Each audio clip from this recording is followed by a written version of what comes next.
Hello friends, good morning. કેમ છો? મજામાં? સહી ચોરાના જય જિનેન્દ્ર. આપણે મોર્નિંગમાં ચા બનાવતા હોઈએ છીએ, પણ હું આજની ચા તમને યુનિક બતાવવા જઈ રહી છું. મને લાગે છે કે આજની ચા તમને એકદમ ટેસ્ટી લાગશે. એક વખત ટ્રાય કરી જોજો. એના માટે મેં 1 કપ દૂધ લીધેલું છે. આપણી પાસે 1 કપ છે. 1 કપ દૂધ લીધેલું છે. દૂધ લીધા પછી ગેસ ઉપર ધીમા તાપે મૂકી દીધું છે. હવે એની અંદર 1 ચમચી ચાપત્તી એડ કરીશ. ચાપત્તી કોઈ પણ લઈ શકો છો. અને 2 ચમચી શુગર એડ કરીશ. ઇલાયચી લીધેલી છે, 2 થી 3 નંગ ઇલાયચી લેવાની છે. મીડિયમ તાપે રાખવું. 5 થી 10 મિનિટ એને ઉકળવા દેવું.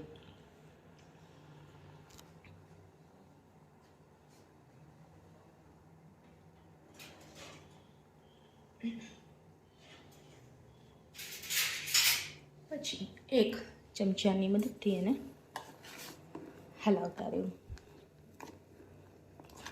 મીડિયમ તાપે રાખવી, જેથી કરીને ઉભરાઈ ના જાય.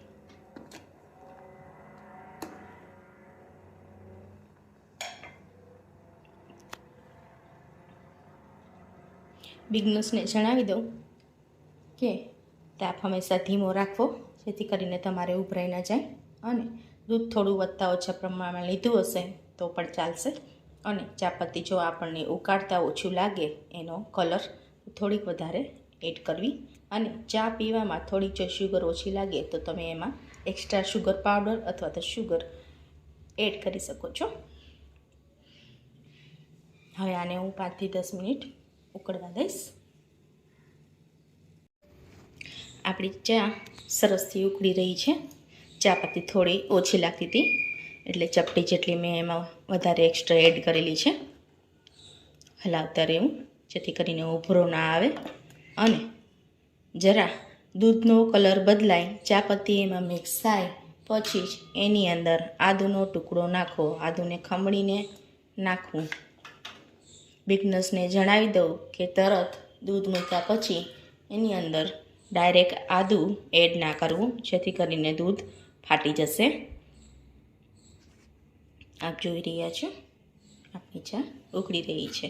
વધીને આને 5 થી 10 મિનિટ જ લાગે છે, બહુ સમય લાગતો નથી. આપ જોઈ શકો છો.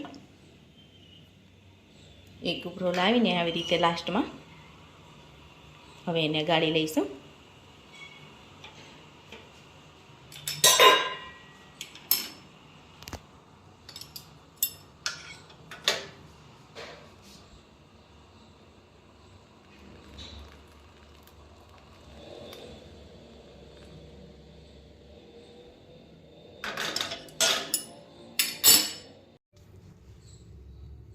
સો ફ્રેન્ડ્સ, ફાઇનલી આપણી ચા તૈયાર છે. આપ જોઈ શકો છો, એકદમ ગરમા ગરમ છે. તો ચલો મારી જોડે ચા પીવા માટે, મારી કંપની કરવા માટે ન્યૂ ફ્રેન્ડ્સ અને ન્યૂ બિગનર્સ પ્લીઝ લાઇક, શેર અને સબસ્ક્રાઈબ કરવાનું ભૂલતા નહીં, જેથી કરીને મારી આવી જ યુનિક રેસીપી તમે ઇઝીલી જોઈ શકો. હું આ બધી ઓલમોસ્ટ રેસીપી બિગનર્સ માટે મૂકી રહી છું. તો બિગનર્સ પ્લીઝ લાઇક, શેર અને સબસ્ક્રાઈબ કરવાનું ભૂલતા નહીં. Thank you for watching.